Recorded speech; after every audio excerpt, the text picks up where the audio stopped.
देश में आज सुबह से महाराष्ट्र के राज्यपाल भगत सिंह कोश्यारी के एक बयान को लेकर छिड़े सियासी घमासान पर खूब चर्चा हो रही है। राज्यपाल के इस बयान की चर्चा इसीलिए ज्यादा है क्योंकि इससे सिर्फ विपक्ष ही नहीं बल्कि सत्ता पक्ष से जुड़े लोग भी नाराज हैं। हर कोई राज्यपाल के बयान से पल्ला झाड़ रहा है। ऐसा क्यों है ये हम आपको दिखाएंगे, लेकिन उससे पहले आपको इससे जुड़ी खबरों के बारे में बताना जरूरी है। राज्यपाल भगत सिंह कोश्यारी ने कार्यक्रम में महाराष्ट्र निर्माण में गुजरातियों और राजस्थानियों का योगदान क्या गिनाया, सियासी तलवारें खिंच गई। राज्यपाल के बयान को मराठी मानुष का अपमान बताया जा रहा है। उद्धव ठाकरे हो या फिर मुख्यमंत्री एकनाथ शिंदे, राज ठाकरे हो या फिर बीजेपी, सभी राज्यपाल के बयान के खिलाफ एकजुट हैं। राज्यपाल कोश्यारी भी सफाई दे रहे हैं। क्या है राज्यपाल का बयान और कैसे छिड़ा है महाराष्ट्र में सियासी घमासान, आप पहले इस रिपोर्ट में देखिए। यहां से गुजरातियों को निकाल दो और राजस्थानियों को निकाल दो। भारत माता की छत्रपति शिवाजी महाराज हम सब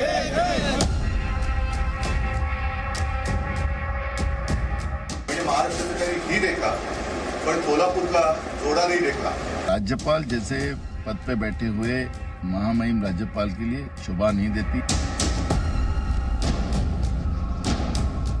राज्यपाल भगत सिंह कोश्यारी का एक बयान और महाराष्ट्र में छिड़ गया सियासी घमासान।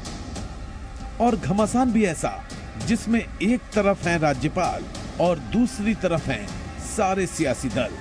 क्या उद्धव ठाकरे, क्या राज ठाकरे, क्या शिवसेना, क्या शिंदे गुट और क्या बीजेपी, एनसीपी और कांग्रेस, सब राज्यपाल के बयान के खिलाफ एक साथ हैं। यानी पहली बार राज्यपाल वर्सेस ऑल।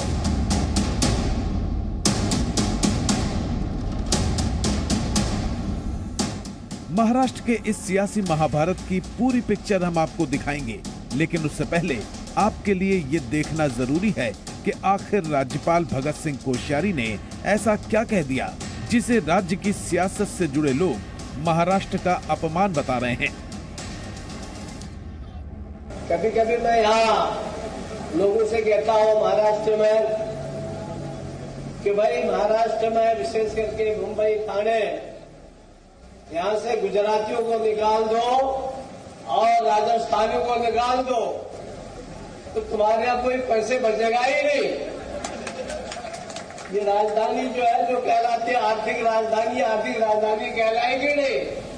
राज्यपाल भगत सिंह कोश्यारी ने ये बयान राजस्थानी समाज कार्यक्रम में दिया, लेकिन राज्यपाल का ये कहना कि अगर गुजरातियों और राजस्थानियों के योगदान को हटा दें तो राज्य के पास पैसा नहीं बचेगा, सियासी दलों को इसमें महाराष्ट्र और मराठी मानुष का अपमान नजर आया। कुछ वक्त पहले सत्ता गंवाने वाले उद्धव ठाकरे को मराठी मानुष के सहारे शायद सत्ता की सीढ़ी नजर आने लगी। तभी तो वो राज्यपाल पर पलटवार कर सवाल पूछते दिखे कि आखिर ऐसे लोग महाराष्ट्र के नसीब में क्यों हैं। म्हणून मी राज्यपाल पदाचा कुठेही अवमान करू इच्छित नाही, अनादर करू इच्छित नाही, पण एक गोष्ट नेहमी सत्य असते की त्या खुर्चीचा मान हा त्या खुर्चीत बसणाऱ्यांनी सुद्धा राखायला पाहिजे। तो त्या खुर्चीत सध्या बसवलेले गेलेल्या राज्यपाल म्हणून भगत सिंह कोश्यारी या व्यक्तीने ठेवलेला नाही। गेल्या 3-1 वर्षातली त्यांची काही वक्तव्य असतील, काही त्यांचे आपल्या समोर कॅमेऱ्याने टिपलेली काही दृश्य असतील, हे बघितल्यानंतर खरंच महाराष्ट्राच्याच नशिबी अशी लोक का येतात हा एक प्रश्न पडलेला आहे। हालांकि जब विवाद बढ़ा तो राज्यपाल भगत सिंह कोश्यारी की तरफ से सफाई भी आई। राज्यपाल ने बयान जारी कर कहा कि मैंने कल राजस्थानी समाज कार्यक्रम में जो बयान दिया था उसमें मेरा मराठी आदमी को कम आंकने का कोई इरादा नहीं था। मैंने केवल गुजराती और राजस्थानी मंडलों के व्यापार में किए गए योगदान के बारे में बात की थी। ये मराठी लोग थे जिन्होंने महाराष्ट्र के निर्माण के लिए कड़ी मेहनत की थी, इसलिए कई मराठी उद्यमी आज लोकप्रिय हैं। महाराष्ट्र ही नहीं, भारत और पूरी दुनिया में मराठी झंडा फहरा रहे हैं, इसलिए मराठी लोगों के योगदान को कम करके आंकने का सवाल ही नहीं उठता। हालांकि उद्धव ठाकरे तो कह रहे हैं कि राज्यपाल कोश्यारी को अभी महाराष्ट्र में बहुत सी चीजें दिखानी होंगी। म्हणजे महाराष्ट्राचं त्यांनी घी देखा, पण कोल्हापूर का जोडा नाही देखा। कोल्हापूर वाहन जो जोडा आहे तो सुद्धा त्यांना कोणीतरी दाखवण्याची गरज आहे, कारण ते सुद्धा महाराष्ट्राचं एक वैभव आहे। मी त्याचा अर्थ कोणी कसा लावायचा हा ज्याचा त्याचा प्रश्न आहे। मराठी वोट बैंक न खिसक जाए, इसकी चिंता महाराष्ट्र नवनिर्माण सेना के अध्यक्ष राज ठाकरे को भी सताने लगी और फिर वो उद्धव ठाकरे के सुर में सुर मिलाते नजर आए। अगर आपको इतिहास की जानकारी ना हो तो मत बोलें।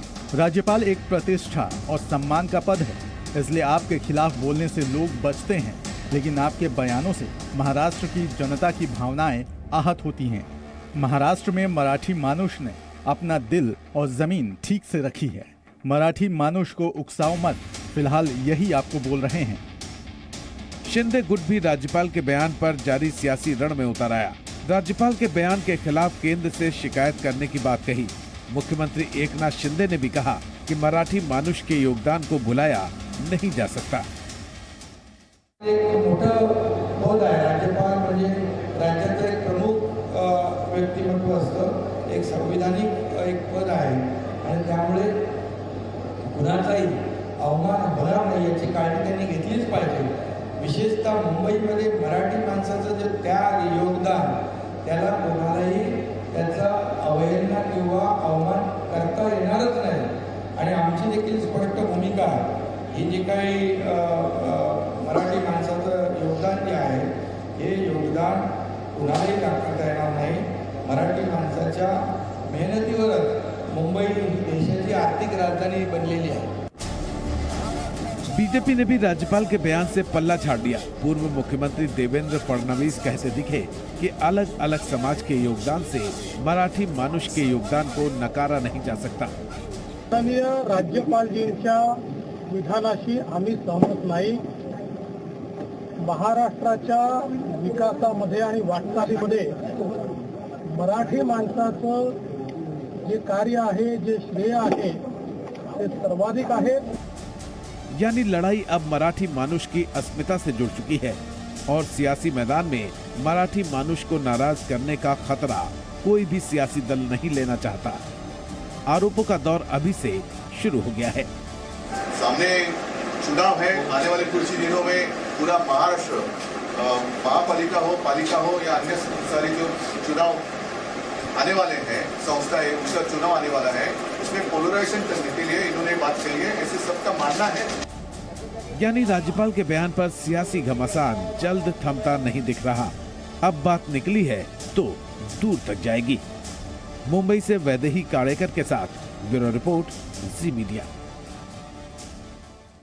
हालांकि भगत सिंह कोश्यारी की सफाई के बाद भी इस वक्त महाराष्ट्र में अब राजनीति चरम पर है।